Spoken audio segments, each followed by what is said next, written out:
안녕하세요. 비트코노미스트입니다. 여러분, 오늘은 업비트의 거래대금 1순위인 코인 리플이 가격이 오르는 듯 했으나 열흘의 기간에 걸쳐 고점부터 대략 30% 정도 하락한 모습을 보여줬습니다. 제가 최근 리플 영상에서 이런 말씀을 드렸었는데요. 24년 후반까지 고래들의 매집이 이루어지다가 25년 초부터 고래들의 매도세가 급격하게 증가한 걸 볼 수 있습니다. 최근 리플의 가격 상승 후 고래 매도세가 극단적으로 증가한 것은 단기적으로 매도 압력이 클 수 있음을 시사하는데요. 실제로 매수 매도 압력을 측정하는 지표를 보면 24년도 말부터 매도세를 나타내는 이 붉은색 구간이 지속적으로 증가하고 있고, 누적적으로 매수 매도가 어떤 방향으로 진행되는지 보여주는 흰색선 또한 급락하고 있는 모습을 보이기에 고래들의 매도세가 현재까지 강한 우위를 점하고 있음을 나타내고 있다 해석할 수 있습니다. 보신 분들은 아시겠지만 리플의 개별적인 악재가 터지면서 하락한 게 아니고 오히려 리플의 호재거리가 넘쳐나는데도 불구하고 고래들의 매도 압력으로 인한 하락이라는 걸 보셨을 텐데요. 그럼 왜 수많은 리플의 호재거리에도 불구하고 리플의 가격은 매도 압력이 발생했을까요? 단순하게 생각하면 비트코인의 하락이 발생하며 시장 전체가 다 빠지는 모습을 보여주었습니다.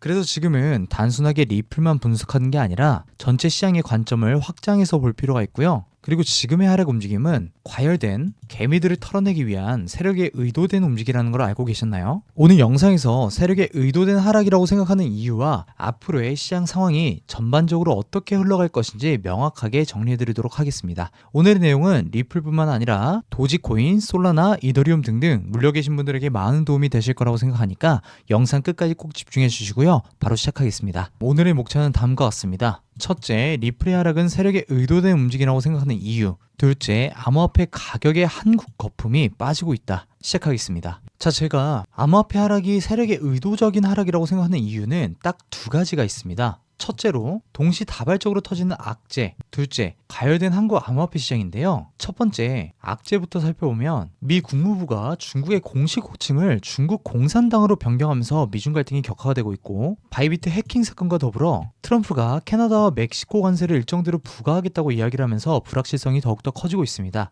마치 이러한 악재가 약속한 것처럼 동시에 쏟아지고 있는데요. 우리가 뉴스를 볼 때는 이 부분을 꼭 체크하셔야 합니다. 첫 번째로 자연 발생적 뉴스인가, 두 번째 이 세력들이 특정 방향으로 시장을 유도하기 위한 심리성 뉴스인가, 이 두 가지를 꼭 생각해 보셔야 되는데요. 지금 말씀드렸던 이러한 뉴스들은 후자에 속합니다. 미중 갈등 격화되고 있다는 사실을 우리가 모르는 이야기인가요? 다 알고 있는 이야기죠. 바이비트 이더리움 해킹 이슈 또한 바이비트가 해킹분의 이더리움을 전부 복구하면서 사태가 1달러 땡 상황이고, 관세 정책 또한 마찬가지입니다. 다만 우리가 알고 있는데도 불구하고 시장의 움직임은 악재 기사에 맞춰 가격이 빠지고 있죠. 결국 지금의 악재들로 인해 세력들이 시장을 떠났다는 신호가 아니라 심리적으로 악재를 무시하지 못하는 개인 투자자들이 공포에 질려 매도하도록 유도하고 있다는 명백한 의도를 세력들은 가지고 있다는 거예요. 결정적인 데이터가 두 번째 이유인 한국 암호화폐 시장의 과열을 나타내는 김치 프리미엄 지표를 보면 알 수 있는데요. 하단에 김치 프리미엄 지표를 보시면 최근에 8%까지 과열 상태로 상승했던 김치 프리미엄이 리플의 가격이 빠짐과 함께 김프까지 빠지는 모습을 보여주고 있습니다. 이 김프는 한국의 개인 매수세를 의미하기 때문에 가격과 함께 김프가 떨어진다는 건 지금의 한국 시장 참여자들이 시장에서 공포를 느끼고 빠져나가고 있다는 걸 의미합니다. 하지만 여기까지 들었을 땐 이 김프 하락이 세력의 의도된 움직임과 무슨 관련이냐 라고 생각할 수 있으니, 과거 데이터를 보면 가격이 높이 올라갔을 때 김프가 20% 이상 과열됐기에 가격이 빠지면서 김프가 식었고, 재차 상승할 때는 김프가 역풀 때 상승이 나온다는 걸 볼 수 있죠.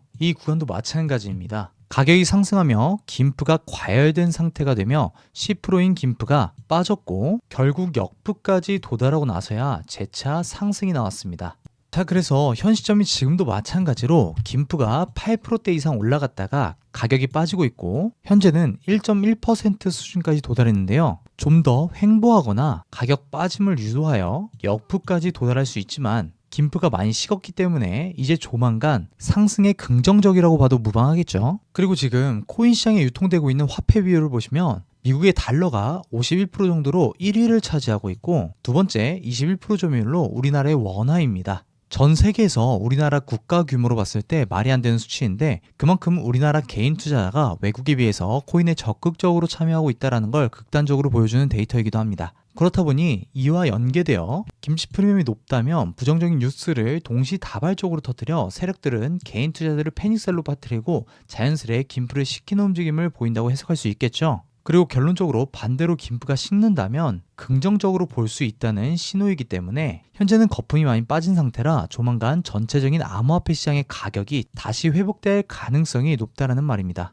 여기까지 이해가 되셨죠? 오늘 내용을 정리하겠습니다. 첫째, 현재 쏟아지는 악재거리는 자연 발생전 뉴스가 아니라 세력들이 특정 방향으로 시장을 유도하기 위한 심리성 뉴스다. 둘째, 현재 하락은 우리나라에서 발생된 암호화폐 가격 거품을 빼기 위한 움직임이고 현재 김프는 많이 빠져있는 상태이기에 내일 당장은 아닐지라도 슬슬 전반적인 암호화폐 시장의 가격 회복이 나올 수 있다. 이것이 오늘의 내용이었고요. 여러분들에게 마지막으로 드리고 싶은 말씀이 있는데 이런 생각 한 번쯤 해보신 분들이 있을 거예요. 그래, 다음에 코인 시장이 하락하면 부정적인 뉴스 따위는 가볍게 무시하고 값싼 코인을 쓸어 담을 거야 라는 생각이요. 하지만 새로 닥친 위기는 항상 이전 위기보다 더 심각해 보이기 마련이죠. 따라서 악재를 무시하는 것은 언제나 어렵습니다. 월스트리트 전설 피터 린치가 한 말인데요. 당연히 악재를 무시하는 건 어려운 게 맞습니다. 그렇기 때문에 시장의 감정을 배제하고 객관적인 입장에서 차트 분석과 중요한 데이터를 분석하여 우리는 시장에 접근해야 합니다.